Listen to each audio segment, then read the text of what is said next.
What's up, YouTube? Erod212 here with another episode of The Back Nine.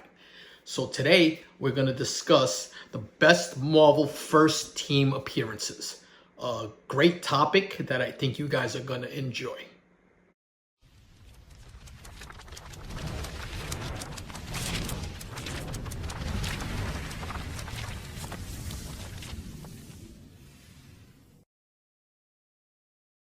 All right.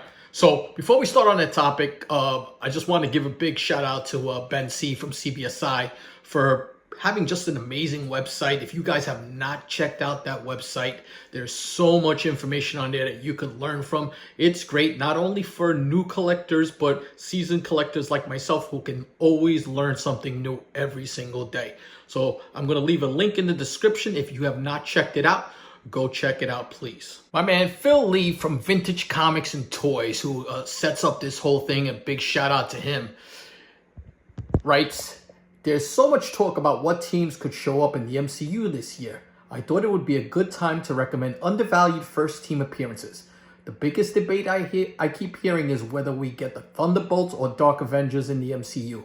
Maybe possibly both, but you can't ignore newer teams in comics like Strange Academy, Champions, and the new Agents of Atlas picking up steam too after a dip in value.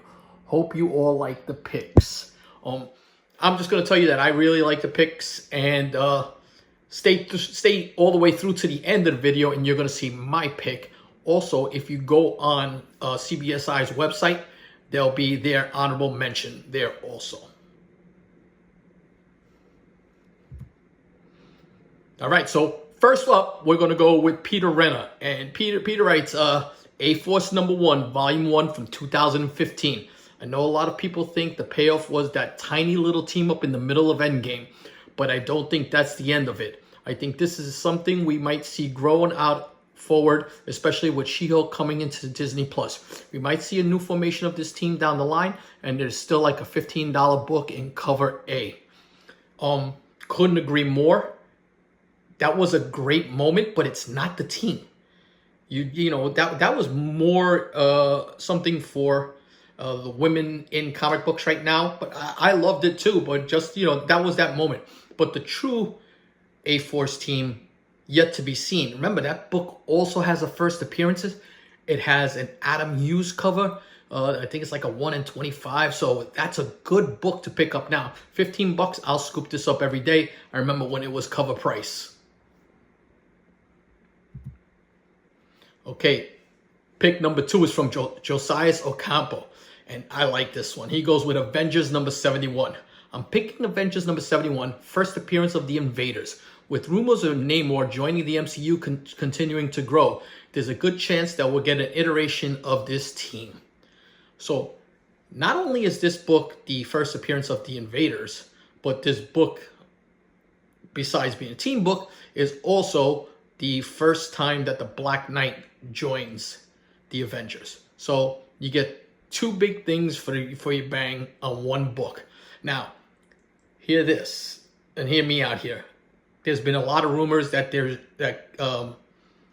Chris Evans is going to come back to reprise Captain America. There's also been a lot of rumors about Namor, as we've been hearing. We have the Black Panther and everything else, but basically Captain America and Namor, right? What's to stop them from doing a flashback movie based on World War II, where you get the creation of the invaders fighting against Nazi Germany? I mean, we had a little bit of it in Captain America, the first one, but to get that team together and possibly introduce the Human Torch, you might not introduce Toro and Bucky the way they did in the books, but it could also lead to other characters being introduced, like Union Jack, British character, Spitfire, who then could tie into MI-13. You know, those wheels are always spinning. You know, Feige loves to do things that we don't expect. This could be one of those things that we don't expect and happens. So Jason Shaw writes, with Marvel's emphasis on horror, coupled with the upcoming Moon Knight show, we may very well see the Night Shift. This team was founded by the Shroud, another potential spec, and offered membership to a number of fringe horror B-villains. Captain America 330 is their first and still relatively cheap. A book that you see all over the place. Never an expensive book, although It's funny, forever the Captain America series was you were able to pick them up at $3 a piece, and now a lot of those books, because of what they've done with the MCU and Disney Plus, like John Walker, Agent Walker, and his partner, and all those other books, picked up a lot of heat, and books have gotten a little pricier. Now, my man Jack Kornblatt picks two of my all-time favorite books. He goes, my go-to for this category would be Young Avengers #1, as I think this is the book to invest in.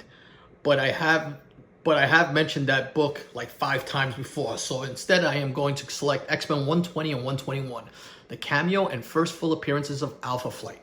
Super diverse team that can easily integrate into the MCU and help to introduce Wolverine when he inevitably makes it to the MCU.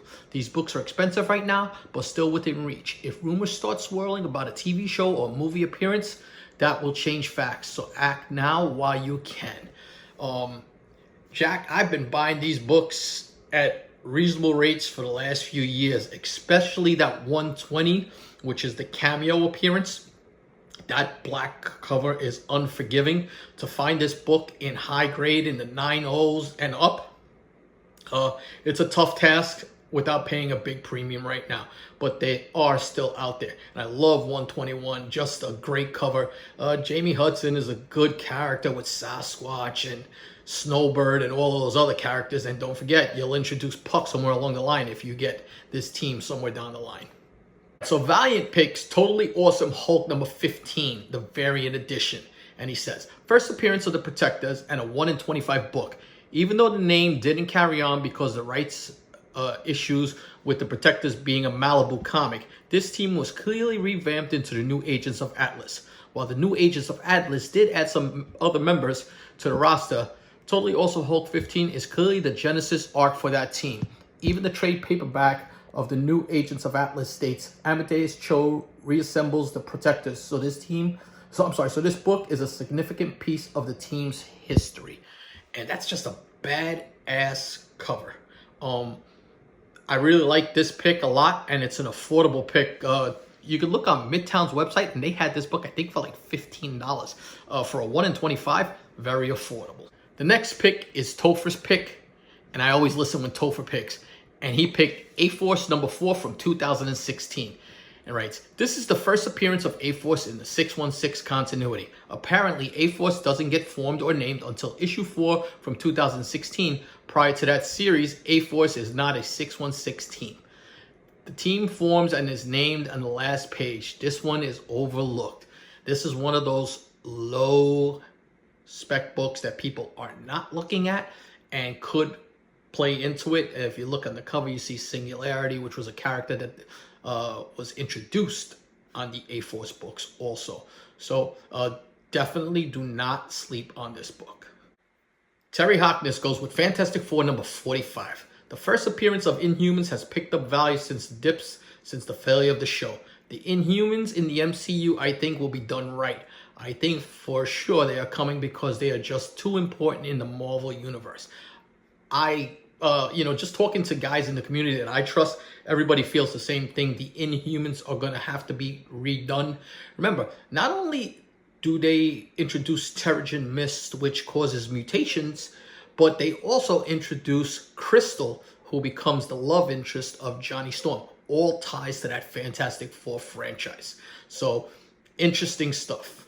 Now, Foreign Comic Guru goes with Marvel Comics Presents #158 and Clandestine #1. Clandestine is a team I feel either no one knows or doesn't talk about, but rumored for the Miss Marvel Disney Plus show.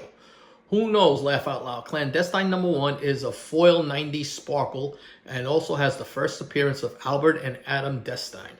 They are lame, but should be #1 on the list for being so obscure. Ha ha ha.